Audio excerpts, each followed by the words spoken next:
The Woman Who Never Spoke, a story of second chances. Picture this, a locked office door slamming open so hard the glass rattled. That's how every bad day at Sterling and Cole began, because that's how Derek Hale walked into a room. He was 39 years old, furious, and about to fire people who hadn't done anything wrong again. "I'll fire every single one of you," he screamed, his voice bouncing off the walls until the whole floor went quiet with fear. Nobody moved. Nobody breathed too loudly. This was Derek's company, but if you dug even a little, you'd learn it was never really his to run. His uncle built it. Decades of early mornings, missed holidays, and hard-earned trust turned a small print shop into a real company with a name people respected. When his uncle finally retired, he handed the keys to Derek, the nephew who, at 39, had never held down a real job in his life. Derek saw the company not as a responsibility, but as proof. Proof that he was smart. Proof that he could finally be somebody. Instead, he ran it into the ground. One screamed insult and one impulsive decision at a time, coasting entirely on the reputation his uncle had spent 30 years building. He'd vanish from the office for days, then storm back and blaming everyone but himself. Workers got fired over nothing. Numbers kept sliding, and Derek never once asked why. One morning, after a screaming fit aimed at nobody in particular, he announced he was leaving on a trip. What he didn't announce was that he'd drained almost everything left in the company account to fly to the coast with his girlfriend, Chloe. Back at the office, the accountant, a sharp, patient woman named Diane, stared at the account balance and felt her stomach drop. She found Derek before he left and said it plainly. "Derek, there's almost nothing left. We need to pay the staff soon." He didn't want to hear it. "Tell them to work harder instead of crying about paychecks," he snapped. Diane pressed on. "The office is a mess too. There's no one to clean it anymore." "Why would I care about that?" he shot back.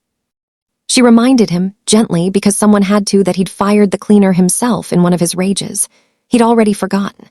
She added that he'd also let go of the HR manager, which was exactly why they couldn't hire anyone new now. Derek went quiet for a second, some flicker of guilt crossing his face. He'd pushed out person after person and knew it, but apologizing wasn't in him. All he said was, "Nobody respects me around here," and walked out to find Chloe. He told her everything and handed her the money. "Fine, I'll cover the hotel," she said. He tried to sound impressed. "This is a lot of money." She rolled her eyes. "Don't get excited, it's really not that much." That set him off again. "The employees are useless," he muttered. "Now they're demanding a cleaning lady too, like they're entitled to one." Chloe went quiet, then smiled the kind of smile that meant trouble. "I have an idea," she said. "Find them a cleaner who actually scares them." "Someone straight out of prison." Derek blinked. "What if she steals something?" Chloe shrugged. "Then lock your office. If anything goes wrong, it's not your problem." He sat with that for a moment, then grinned. "That's actually brilliant. They want a cleaner. I'll give them one they'll never forget."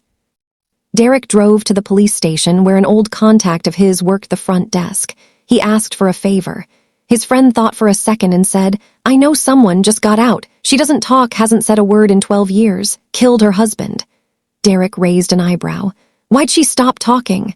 "Stress, probably," the officer said. "Not one word since it happened." They brought her in.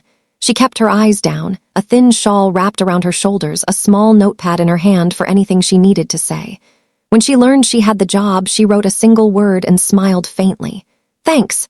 Derek walked her into the office and announced, loud enough for everyone to hear, "This is your new cleaner. Her name is Grace. She just got out of prison. If she sees anyone slacking, she reports straight to me." The room went cold with fear. Grace just stood there, silent, unreadable. "Get her paperwork sorted," Derek told Diane. "I'm heading to the airport." And with that, he was gone, thoroughly pleased with himself, convinced he'd just installed the perfect scare tactic to keep everyone in line. Nothing went the way Derek imagined. Grace wasn't scary at all. She worked quietly, cleaned with real care, said nothing, caused no trouble whatsoever. Within 2 days, the office looked transformed, brighter, tidier, and she'd even started offering small, shy smiles to people who passed her. Slowly, the staff stopped fearing her and started liking her. She never touched Derek's office. It stayed locked the whole time. Diane, always the warmest person in the building, asked her one afternoon, "Do you like plants?" Grace nodded and smiled. "There are extra ones in the storage room," Diane told her. "You could take care of them." Grace wrote back, "I'd love that." Within weeks, green plants filled every corner of the office. Grace watered them, wiped down their leaves, and the place started to feel less like a company and more like a garden. You could see her changing little by little. One day, a group of the women invited her to lunch. She hesitated at first, then said yes. They talked, they laughed, and someone finally said what everyone had been thinking. "We're sorry you can't speak." Grace just smiled, quietly overwhelmed. After so many years, people were being kind to her again. For the first time in a long time, she felt like a person instead of a warning label. One of the employees, a young woman named Emily, noticed something. "Grace, why do you always wear such old clothes? You have a great figure, you shouldn't hide it." Grace wrote back, "I don't have anything else. This was donated after I left prison." Emily smiled. "Tomorrow I'll bring you some of mine." Grace looked stunned.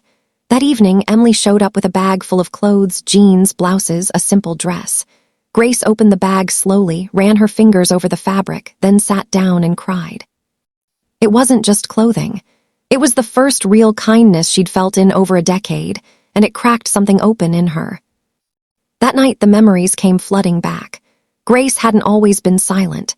She used to be a wife and a mother, genuinely happy, until her husband changed, pulled into a fringe religious group that twisted something in him, turned him volatile, then dangerous. One day she came home and found him standing over their daughter with a knife. She grabbed the nearest heavy object, a shoe form from her workbench, and didn't stop swinging until he was dead. The court called it excessive violence. His parents despised her and lied on the stand. She was sentenced to 12 years. Her own mother died while she was locked away. Her daughter was raised by her husband's parents, and Grace never fought to get her back. She felt too broken, too convinced she was a failure as a mother, like she'd lost the right to try. That's why she stopped speaking. She didn't want to explain any of it, didn't think she deserved to. So she stayed silent through every day of her sentence and long after, until slowly, something in that office started to shift. The next morning, Grace walked in wearing new jeans and a soft blouse, even a small pair of heels. Everyone noticed. "You look beautiful," Emily said. Diane spoke softly. "Grace, your silence has always been your choice, but we want you to know we never thought you were a bad person." Grace looked around the room. She waited a long moment. Then, in a voice barely above a whisper, she asked, "Can I talk now?" The room went completely still. Nobody dared move. "I chose silence," she finally said. "But you all chose kindness. You treated me like a person again. I will never forget that." Meanwhile, Derek was still at the beach, pulling up the office cameras on his phone out of boredom. What he saw stopped him cold. The office looked bright, green, alive. Everyone was smiling. And there, right in the middle of it all, was Grace, dressed nicely, talking, laughing. He felt a flash of anger. This wasn't the plan. He threw his phone onto the bed. "I can't leave them alone for 1 week," he muttered. But Derek didn't rush back, and Grace didn't stay a cleaner for long. The staff went to bat for her, telling the company's owner that she was something special. She was moved into a real role in human resources, and before long, everyone in the building genuinely adored her. Bit by bit, her smiles came easier and more often. Then something beautiful happened. A kind man in the office started talking to her, learned her whole story, and it didn't scare him off, if anything. He told her she was one of the strongest people he'd ever met. Around the same time, Emily did something even more extraordinary. She tracked down Grace's daughter and told her the real story, the whole truth. Her daughter listened, broke down in tears, and said, "I want to see my mom." One quiet afternoon, Grace heard a knock at her door. She opened it slowly, and there she was. Grace dropped everything in her hands and pulled her daughter into her arms. They both cried for a long, long time. From that day forward, they never let each other go again. Grace built a whole new life, a job she loved, real friends, love of her own, and most importantly, her daughter back by her side. None of it happened because she was strong enough to force it into being. It happened because a handful of ordinary people chose to treat a broken stranger with basic human decency, and that small, quiet kindness changed absolutely everything.